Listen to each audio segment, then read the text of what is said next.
આમોદ પાલિકાના ફાયર સાધનો ધૂળ ખાઈ રહ્યા છે। ફાયરના સાધનો 2 વર્ષથી ધૂળ ખાતા સવાલો ઉઠ્યા છે।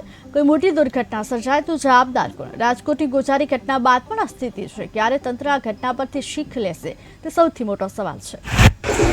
રાજકોટ ખાતે જે અગ્નિકાંડ થયો છે ત્યાર પછી પ્રશાસન તંત્ર દ્વારા ઠેર ઠેર ફાયર સેફ્ટીને લઈને ધ્યાન આપવામાં આવ્યું છે કે દરેક જગ્યાએ ફાયર સેફ્ટીના સાધનો હોવા જોઈએ, નહીં તો ત્યાં નોટિસ ફટકારવામાં આવે છે। તો આમોદ નગરપાલિકામાં પણ હજી સુધી કોઈ એવા સ્ટેપ ભરવામાં આવ્યા નથી અને જો સ્ટેપ પણ આગળ નગરપાલિકા ભરે તો પોતે પણ ફાયર સેફ્ટીને જે કંઈ નોટિસ પોતે પણ સ્વીકારશે ખરા?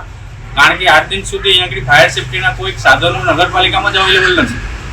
અહીંયા તમે જોઈ શકો છો કંઈ પણ આગ લાગે, નાનો આમ તો કોઈ બનાવ બને તો પણ એમને આજુબાજુની નગરપાલિકામાંથી સાધનો લાવવાની જરૂર પડે છે। અહીંયા ફાયર સેફ્ટીના પણ સાધનો નથી।